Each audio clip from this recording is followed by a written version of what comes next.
एक तरफ पाकिस्तान हिंदुस्तान के निर्दोष नागरिकों को निशाना बनाते हुए मौत के घाट उतार रहा है, तो वहीं दूसरी तरफ एक बीएसएफ के जवान को भी अपने कब्जे में ले लिया है और उसे रिहा करने से आनाकानी कर रहा है। इसके बाद ये मामला बेहद ही तनावपूर्ण बन चुका है। आपकी स्क्रीन पर नजर आ रही ये तस्वीर उसी बीएसएफ जवान की है जो इस वक्त पाक रेंजर्स के कब्जे में है। इनका नाम है पीके सिंह। दरअसल पीके सिंह ने गलती से लाइन ऑफ कंट्रोल पार कर लिया था। फिर क्या था, मौके की ताक में बैठे पाक सैनिकों ने फौरन पीके सिंह को अरेस्ट कर लिया। बाद में उन्हें आगे की पूछताछ के लिए एक अज्ञात स्थान पर ले जाया गया। इस दौरान पाक रेंजर्स ने बीएसएफ जवान की आंखों में पट्टी बांधी। इस घटना को लगभग 48 घंटे बीत चुके हैं, लेकिन अभी तक पाकिस्तान ने जवान को रिहा नहीं किया है। इसके बाद सोशल मीडिया पर ये तस्वीरें काफी वायरल हुई, जिसमें पाक रेंजर्स ने बीएसएफ जवान के पास से एक VPN, G2 गन, 3 मैग और 60 RDS, एक पानी की बोतल, 2 मच्छर भगाने वाली दवा, अगरबत्ती, torch, walkie talkie set, lighter, कपड़े का थैला आदि जब्त किया है। पाकिस्तान के सैनिकों ने इन फोटोज को पाक मीडिया को दिया है, जिसके बाद ये तस्वीरें काफी वायरल हो रही हैं। ये घटना तब हुई जब बुधवार यानी कि 23 अप्रैल की सुबह किसान कंबाइन लेकर फेसिंग पर लगे गेट के रास्ते गेहूं काटने गए। किसानों की निगरानी के लिए 2 बीएसएफ जवान, जिन्हें किसान गार्ड भी कहते हैं, उनके साथ गए। गर्मी के चलते एक बीएसएफ जवान पेड़ की छाया के नीचे जाकर बैठ गया। पेड़ 0 लाइन पार पाकिस्तान की सीमा में लगा था। इस बात की जानकारी जवान को नहीं थी, जिसके बाद पाकिस्तानी किसान ने पीके सिंह को देख लिया और इस बात की जानकारी पाकिस्तानी सेना को दे दी। इसके बाद पाकिस्तानी रेंजर्स छिपकर आए और बीएसएफ जवान को हिरासत में ले लिया और उसकी राइफल भी छीन ली। जवान को हिरासत में लिए जाने के बाद जब इसकी खबर अफसरों को लगी तो बीएसएफ और पाक रेंजर्स के बीच फ्लैग मीटिंग शुरू हुई।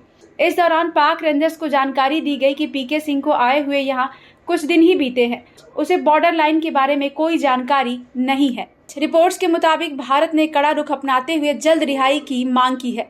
ये घटना ऐसे समय में हुई है जब पहलगाम हमले ने दोनों देशों के रिश्तों को तनावपूर्ण बना दिया है।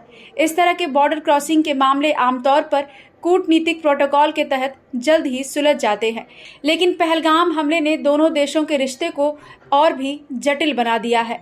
इस मुद्दे पर बीएसएफ और पाकिस्तानी रेंजर्स के बीच फ्लैग मीटिंग्स लगातार चल रही है और बीएसएफ जवान की वापसी के लिए प्रयास तेज है। बीएसएफ सूत्रों के अनुसार ऐसी घटनाएं असामान्य नहीं है और दोनों देशों के बीच गलती से सीमा पार की घटनाओं को हल करने के लिए पहले से तय पूरा एक सिस्टम मौजूद है।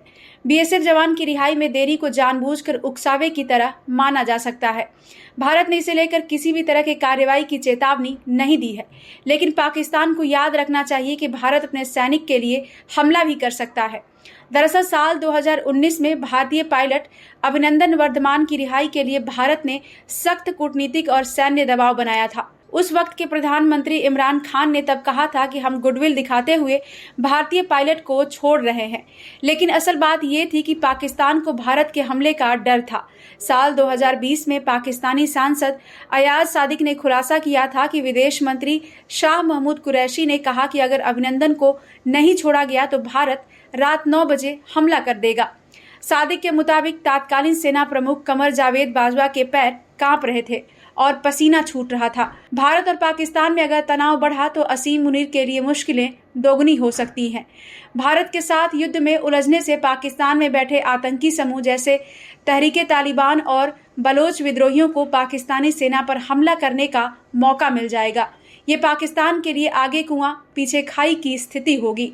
आपको बता दें कि 22 अप्रैल को हुए आतंकी हमले के बाद पूरे भारत में गुस्से की आग भड़की हुई है। हालांकि पाकिस्तान ने इस हमले को अंजाम देने से इनकार किया है। यही नहीं, हैकड़ी दिखाते हुए पाकिस्तान ने रात को LOC पर फायरिंग भी की, जिसका भारतीय सेना ने मुंह तोड़ जवाब दिया है। लेकिन ये कहना गलत नहीं होगा कि पाकिस्तान अपनी हरकतों से बाज नहीं आ रहा है। लगातार हो रही ऐसी हरकतों से अंदाजा लगाया जा सकता है कि वो बार बार कश्मीर में घुसपैठ की कोशिश कर रहा है। फायरिंग की आड़ में घुसपैठ की कोशिशों की कुछ तस्वीरें भी सामने आई हैं, जिसमें देखा जा सकता है कि किस तरह से इस घटना को अंजाम दिया गया है।